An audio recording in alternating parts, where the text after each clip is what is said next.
itu sebenarnya tuh banyak orang salah pengertian. Saya ini kan tidak punya akses ke IG saya, kan? IG saya itu yang megang Nyonya. Jadi semenjak saya di penjara, saya IG-nya itu kayak semacam ada badan sensor IG lah. Gitu. Jadi yang megang Nyonya. Nah, jadi IG itu hanya bersifat yang humanis saja gitu, human interest gitu, baru boleh di IG yang berpolitik itu nggak boleh. Jadi peraturannya seperti itu, karena keluarga kan nggak mau kehilangan saya lagi dalam penjara kan, karena kan berdasarkan pengalaman itu kan gara-gara IG, gara-gara Twitter saya masuk penjara kan. Nah makanya itu akhirnya IG itu dipegang oleh Nyonya. Nah saya tentunya nggak bisa membalas atau merespon ya, bukan membalas lah, sebenarnya kata membalas itu kurang tepat, merespon soal tantangan debat dari seorang drummer yang sangat terkenal gitu kan, dan cukup viral juga gitu. Dalam tantangannya itu berbunyi, kalau nggak berani berarti bukan laki. Nah ini menurut saya ini kan sebuah logika yang nggak nyambung. Masa laki-laki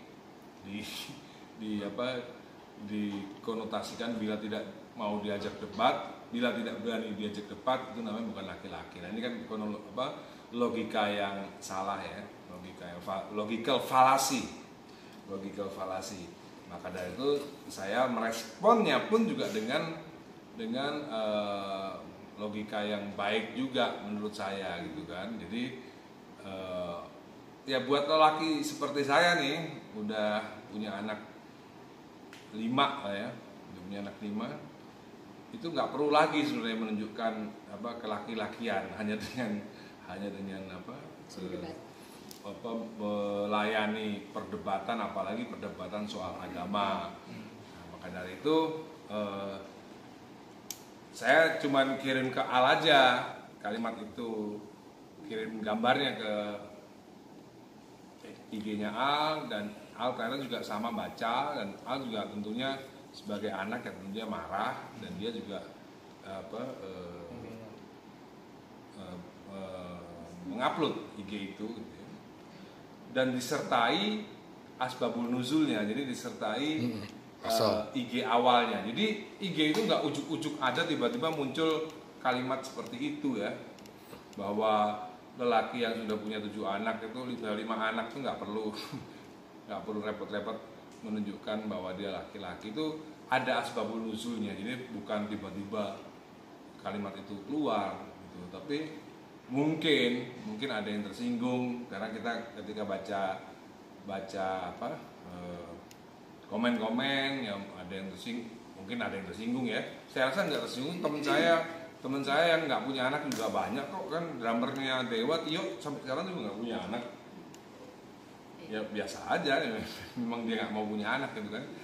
Ya biasa aja. Sebenarnya itu intisari poinnya, substansinya kan bukan di situ sebenarnya. Substansinya itu adalah jawaban kepada, respon kepada logika, analogi yang berpikir bahwa ketika laki-laki tidak berani diajak debat berarti bukan laki-laki. Nah ini kan sebuah respon daripada logika itu, logika falasi itu gitu. Itu sebuah jawaban. Nah, sebenarnya saya nggak tahu kenapa, memang kebetulan memang lagi booming berita ini, sehingga tidak hanya di IG-nya Al, di IG saya pun juga responnya cukup saya nggak bisa bilang baik ya, karena nggak tahu kenapa orang nge-likes di IG-nya Al itu. Menurut saya cukup cepat likes-nya itu, dalam 3 hari hampir 300.000, dan menurut saya ini bisa menjadi salah satu feed-nya Al yang paling banyak likes-nya gitu. Saya nggak ngerti orang mencet likes itu karena suka atau enggak, saya nggak tahu ya. Tapi menurut saya foto itu dan tulisan itu punya potensi untuk jadi likes paling banyak di dalam sejarah IG-nya Al gitu. Tapi akhirnya dihapus. Nah, Karena kan sempat juga media-media ibaratnya gosip di Instagram capture itu juga pada ibaratnya akhirnya sang anak ikutan juga nih nimbrung di masalah ini. iya. Tapi ternyata IG-nya kehapus itu kenapa Pak De? Ya itu kan saya juga belum tanya banget sama kemarin waktu sesi foto untuk video klip kamu merasa di aku, si Al sempat bercerita. Padahal sebenarnya komen daripada IG-nya Al itu rencananya mau saya bahas rencananya karena banyak orang ternyata yang juga gagal paham gitu dari sebuah IG yang banyak unsur logikal falasi yang merespon, yang komen juga banyak gagal paham. Padahal di situ udah jelas-jelas asbabun nuzul daripada IG itu dan kalimat itu sebenarnya biasa-biasa aja kan sebenarnya. Laki-laki yang sudah punya banyak anak itu kan nggak perlu repot lagi menunjukkan bahwa dia laki-laki gitu. Itu kan yang paling basic sebenarnya kan. Saya sendiri juga nggak tahu salahnya di mana. Tapi kenapa ada harus kata-kata maaf dari pihak bundanya suruh menghapus? Kenapa sih? Saya nggak tahu kenapa. Ya saya juga nggak tahu kenapa kan itu kan alasannya Al kepada saya yang diutarakan kepada saya. Apakah benar-benar disuruh bundanya atau enggak kan saya nggak tahu. Karena kan ya anak-anak kan masih labil kan, masih belum paham what's going on lah. Apa karena maaf? Mungkin juga dia sadar, mungkin juga Al sadar salah satu dari keluarga aku mungkin ada yang mandul ya, mungkin loh ya. Tapi buat saya, teman saya banyak yang saya nggak tahu mandul atau enggak ya. Sahabat saya pribadi yang belum punya anak juga ada.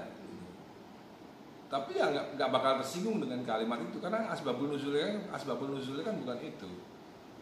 Termasuk Tio itu sampai sekarang juga belum punya anak, salah satu anggota dewan dia belum punya anak. Saya nggak yakin dia tersinggung karena ya ini biasa aja gitu loh. Memang gua nggak pengen punya anak, so what gitu kan. Dan kebetulan memang kalau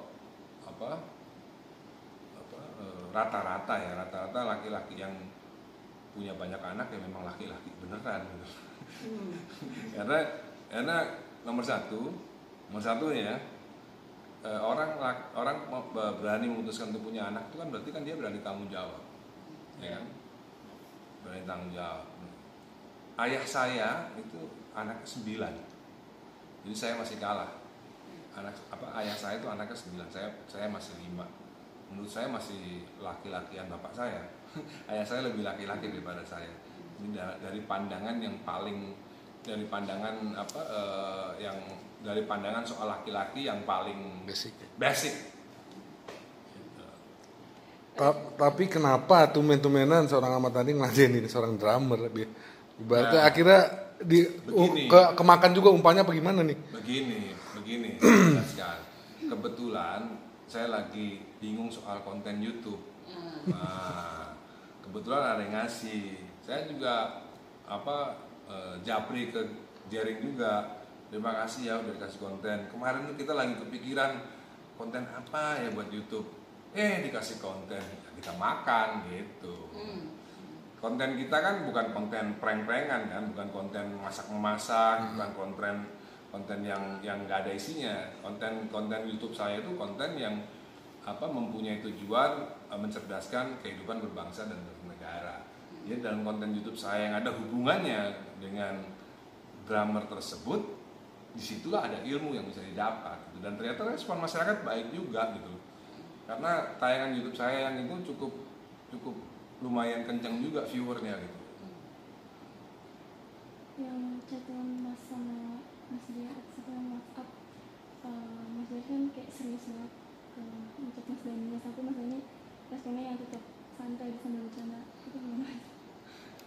Ya saya juga nggak ngerti ya sebenarnya kan apa menyebarkan chat ke media sosial tanpa izin kan sebenarnya juga salah satu perbuatan apa, saya nggak tahu apakah sudah melanggar hukum, yang minimal itu melanggar moralitas lah sebenarnya. Privasi Chat juga. itu kan Privasi. pribadi, bahkan namanya Japri kan.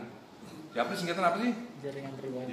Jaringan pribadi. Ya harusnya Person to person. dari situ yang bersangkutan kan harusnya tahu kalau itu pribadi, tidak untuk konsumsi umum gitu.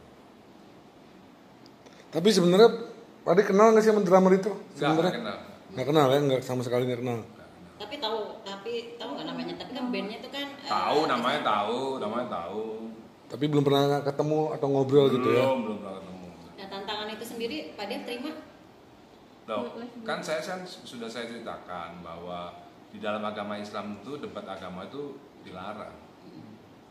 Gitu. Jadi banyak orang Islam yang tidak tahu bahwa debat agama itu dilarang dalam agama Islam. Baik sesama agama Islam, apalagi debat antar agama. Itu dilarang sebenarnya di dalam Islam. Maka dari itu kan penting gunanya tayangan YouTube saya ini kan, kenapa seperti yang kamu bilang bahwa kenapa saya ladenin ya, karena saya ingin mencerdaskan kehidupan berbangsa dan bernegara supaya bangsa Indonesia ini tahu bahwa debat agama itu dilarang oleh agama Islam. Pak Dev mengacu disuruh Bunda hapus melalui diperintah L untuk Bunda perintah L untuk hapus itu. Oh. Itu salah satunya juga mungkin ada nggak sih mungkin tujuannya Bundanya biar ini tidak terlalu, masalah ini tidak panjang, masalah ini biar tidak orang banyak yang tersinggung, mungkin salah satunya dari pihak sana. Saya nggak tahu alasannya apa ya. Kalau yang jelas sih sebenarnya setiap keluarga ya kan kadang-kadang dari pihak keluarga sana kan kadang-kadang kan selalu berkata bahwa kalau ayahmu punya masalah jangan ikut-ikut. Menurut saya itu sebenarnya adalah pelajaran yang salah ya, karena apapun seorang anak itu pasti akan membela keluarganya ya. Tidak hanya saya, mungkin bundanya juga kalau suatu saat ada masalah ya pasti Al membela, ya kan? Begitupun juga terjadi kepada saya. Jadi kadang-kadang ada ajaran dari keluarga sana yang menurut saya kurang tepat, yaitu ketika ayahnya mengalami masalah, anaknya disarankan tidak ikut-ikut. Ini yang menurut saya kurang tepat. Ya, Pak Dev sendiri memberikan pengertian ya sama anak-anak supaya tetap gitu harus namanya tadi menerapkan membela keluarga gitu. Ya sebenarnya Al Eldul itu sudah pernah dikasih wejangan lama ya. Waktu saya ribut sama Pak Tabas dulu ya, Willy Dozan dulu pernah 1 jam khusus ketemu Al Eldul untuk ngasih wejangan apa yang namanya martabat sebuah keluarga, nggak boleh diganggu gitu ya. Dan ya saya pun dari keluarga saya juga seperti itu, artinya kalau ada orang yang mengganggu ayah saya, kehormatan dan martabatnya ya saya orang yang pertama yang paling membela. Itu ajaran dari keluarga saya gitu. Jadi saya rasa di dalam hati kecil anak-anak laki-laki saya juga sebenarnya seperti itu. Tapi kadang-kadang kan mereka terbelah menjadi dua kan, mengajak itu masih mengajak karena ya saya nggak tahu belum paham atau enggak bahwa saya nggak mau diajak. Antara tidak bersedia atau tidak sudi ya tipis-tipis. Tidak bersedianya dan Ini pelajaran dipetik daripada ini adalah agama Islam itu mengajarkan kita tidak boleh berdebat soal agama. Gitu. Bukan, kalau debat masalah yang lain-lain nggak apa-apa, misalnya debat masalah kebijakan politik, kebijakan publik ya itu nggak ada masalah. Tapi kalau debat agama itu nggak boleh. Oke. Ya.